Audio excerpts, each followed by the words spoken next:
Today's video is absolutely insane. Now, this is something that I don't think I've seen in a very long time. We're going to be talking about a bunch of motorcycle crashes and close calls. I can't even give you an intro like this, but here's the thing. We have timestamps in the description so you can click those little chapters and scoot on through everything. We do that for every video, so if you like it, make sure you hit that like button and comment below if you did like it. Either way, let's get to class.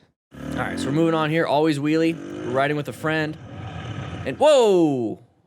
Dude, what's your problem? There has to be more context to that we're not being shown. Especially if his name is Always Wheelie. And we have a group of friends here, so maybe we're just like being obnoxious. Either way, that dude shouldn't be running out. There's no excuse for that. You're gonna get hit, you're gonna hurt somebody, you're gonna damage things. What, are you gonna jump in front of a car? No, but we'll jump in front of motorcycles. It's like, what do you think? That's stupid. Either way, let's not do stuff that might cause somebody to do that. So that way, they're always going to be in the wrong. I don't know. This is really stupid. That guy's a dum-dum. What the hell's his problem?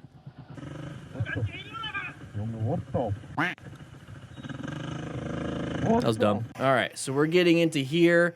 We have a side of the vehicle. Be very careful. Just switch lanes. Non-issue at that point. Don't get all angry. Yamaha FZ09 Canada ride. Hey, Canada, you guys are supposed to be nicer than that. All right, so here we go. We're coming up to an intersection. We should be prepped and ready. Orange stage. We see the side of the vehicle right there. We're still kind of far away. Don't give me that crap about how GoPros make it look farther than it is. We're pretty damn far. We're like 50, 60, 70 feet easily. All we have to do is roll off the throttle. We got engine braking kicking in. We also could do some progressive brake pressure. Should already be decelerating. If you can honk the horn, you're fine. Move over to a different lane. Move over, move over, move over, move over. There you go. Did your head check. You're being safe now, but you're going to be mad at this person? Come on now. All right, so Superbike Discovery. We're going to ride and have a ton of fun going super fast, going over 100 miles an hour or close to 100 miles an hour. Oh, he had to fix his helmet because it was loose. This is what you should have been done before getting on the bike, or slow down and do it. So we're gonna be riding. I think we've already talked about this one before. He's messing around with it, so his focus is not on the ride itself, it's on his helmet. Now we're gonna go ahead and get into here.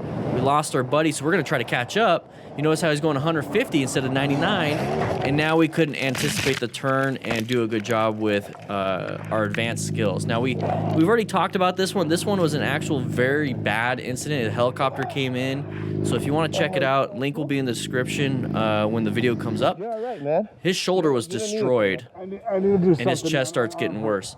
Yeah, I know, because it's dislocated here. So if you want to check that out, link will be in the description on the rebroadcast of this. Okay. Or just look it up on my channel. All right, so we're going to be going around and racing and riding with our friends. Very high skill, it looks like. But the thing is, if we push ourselves to 90 to 100% of our skill on a road like this, if there's anything in the road or any factor that makes us have to do extra, we don't have any extra to play with because we're doing 90 to 100%. So that's what we got to worry about. So that's why I like to ride sub-maximally. So we're riding 70% of our skill. That leaves 30% left over for stupid things. Okay? Oh man, what a ride. Thankfully, he's got full gear. That's the thing. Thankfully, he's got full gear. So I'm not going to diagnose exactly what happened because I can't see. Looks like he might have went too fast, and then he started going wide. Probably got target fixated. That's the only thing I can think of, because he went wide on that, and he's been doing good on these all these other things. So a malfunction, target fixated, don't know. The video is fine on your guys' end. Okay, on my end it looked like a little choppy chop. So there you go. You got double. There you go. Ride sub-maximally or land sub-optimally. Quote of the day, Mark. Quote of the day. All right, we're moving on with this one. Oh, was that a deer? I think this is going to be a deer right here. Oh, a little baby deer. I was in the way. Little baby deer. Deer. Oh, dear. Can't do much about that. If you hit it, hopefully you can keep the bike up. If you crash, hopefully you got full gear. Deer and little kids do this kind of crap, and that lady, I guess, from that previous. Woo. Real quick, I'd like to say thank you to CARDO for sponsoring this channel. I'm actually using their cool little headset thingy thing so I could talk to my kids on their CARDO Pack Talks. Make sure you guys grab yourself a CARDO Pack Talk. Bold, slim, free-com, whatever you want. With the link in the description, you get a discount. Anyways, let's get back. All right, we're getting into here. Intersections are dangerous for everyone. Careful, careful, careful. Whoa, whoa! Que pariu, mano. Could not anticipate that. Why are you running out in traffic? She looks like she's hurting though. Not much you could do though. I don't think there's any external bleeding with that. That's gonna be all internal. I hope that's not a broken hip. So here's the thing. We teach our kids not to run into traffic. Why are we running? So they start. Yeah, he even saw that. The rider with the camera. So you're gonna see these people right here starting to run through traffic. Not smart.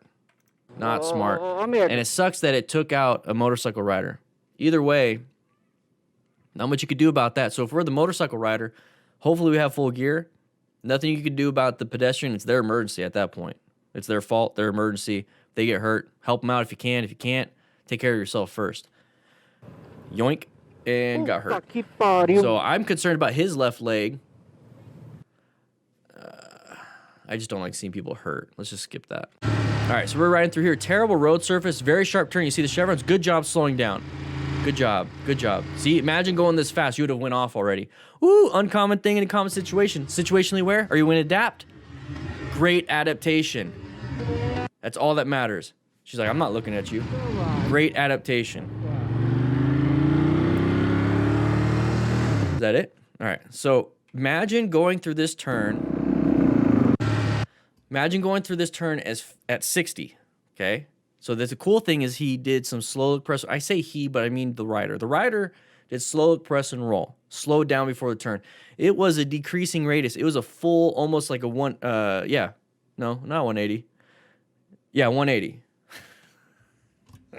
It's too early. He actually did a good job. So he's going to go around this. So he's going to slow down. Good job. Typically, this is where the turn ends and you keep going straight. Well, the turn keeps going. So imagine having to fix yourself up for this turn. So thankfully, he's not going super fast. If you had to go fast, you had to get even more body position. You'd have to actually be using trail braking. You have to use all these advanced techniques to go faster on the turn like this. We're not here for that. So we're going to go over here. As soon as he sees this lady in the car, he's going to go ahead and adapt, okay? Planning a ride. So position for safety. We're doing what we can. Locate the hazard. Boom. Locate it as soon as we can. Adapt to it. We just had to move a little bit of a lane position. So he did a great job. But that's one big scary thing for a corner. Thankfully, did everything right. All right, so we're moving right here, and we're doing some wheelies in the neighborhood with a bunch of friends. Kind of a dangerous area to do it, especially if you're going too fast. Like this guy did a low side, went a little too fast. Oh, shoot. Hopefully he's got gear. He's going to go ahead and put himself up off his grom. And you can kind of see he's got a little bit of tearing on his knee, a little bit of abrasions right there. So hopefully he's doing good. The reason why I say it's a dangerous area to do it, it definitely depends on time of the day. You know, if you do it first thing in the morning, you have kids running around getting to the school, and the bus stops. Around 3 to 5 to 6, you're going to have people coming home. Kids are running around playing. That's a big, scary thing. So I would be very concerned with this. I would do this in a better area, but just do nice, chill riding in a neighborhood, all right? All right, so what's going to happen here? That's not a moto jacket. Oh, we're going to low side, go wide. We're going wide. Oh, I think we hit a fence, too.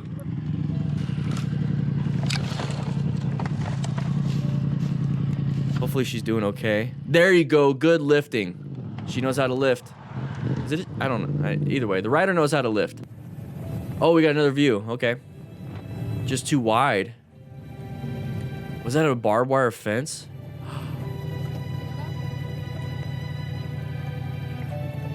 Great job lifting, though. Now, if you have two people, that's even better. All right, so we're going to go too wide in the turn. So that's exactly what happened. Went way too wide. So remember, do slow, look, press, and roll, SLPR. So we're slowing down before the turn. so that we're not going too fast. We can always add speed later. We're gonna go ahead and look through the turn, so you're gonna wanna look where you wanna go, okay? So if it's a blind turn, so we should go slower. If it's an open turn, you can see really far, we're constantly scanning back and forth. So it's like a, you know, looking way over there, looking over here, looking over there, looking over here, looking over here. You're doing this. It's ratcheting of your vision. And then you're gonna go ahead, you're gonna press to initiate counter steering, and then get a little bit of body position if it's warranted. Might not need it. And then roll on the throttle to maintain it, and then roll on it even more when you exit out. So we're gonna get into here. Found the problem. Not using a rock form. Links in the description for a discount. Anyways, moving over. We just went super wide and then hit the fence and dumped the bike. Thankfully, the rider was wearing gear, not pants though. So not moto pants. Maybe, I don't know. Some pants are like that. I don't know if there's any armor in that hoodie. I doubt it. But they are wearing a helmet, gloves, and boots, so that's good. So this is what the turn looked like. So right here, I would be anticipating, okay, now I'm gonna start slowing down, setting myself up for the turn, look, press, roll, and then roll out. Okay, so what happened was we're going too fast, too fast, too fast. Oh crap, oh crap, oh crap, and then went wide. Last thing I wanna do is say, oh crap, oh crap, oh crap in the middle of a turn. I want to add speed at the end. I don't want to add a bunch here. I'm not racing anywhere. I'm enjoying. Look at the view is beautiful. It looks amazing out here. Enjoy that. All right, moving on with this one.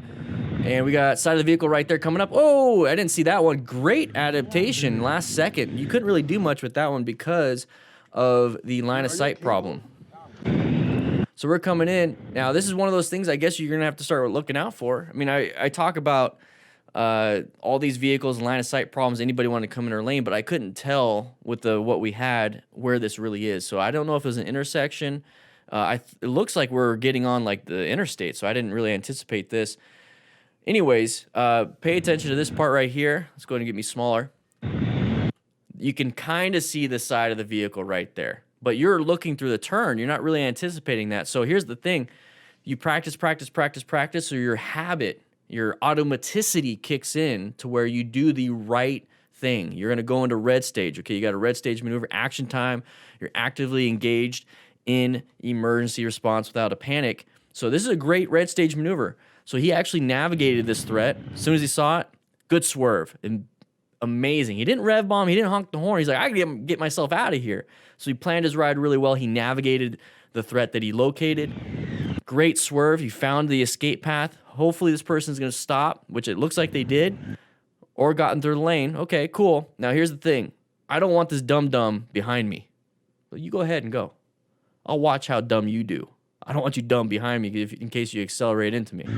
So that's what I would do, but great job, trip driver. Great job, trip driver. All right, great swerve, amazing swerve. That was instinctual and automatic. You want to get to that point through training. Guys, if you like this kind of stuff, we do this every Tuesday and Thursday on this channel at 3 p.m. Mountain Standard Time live. So make sure you check that out. But if you want to check out some other things like this video right here or this video right here, please do so. It supports the channel. Click that like button, by the way. Check into class. Anyways, I'll be seeing you around.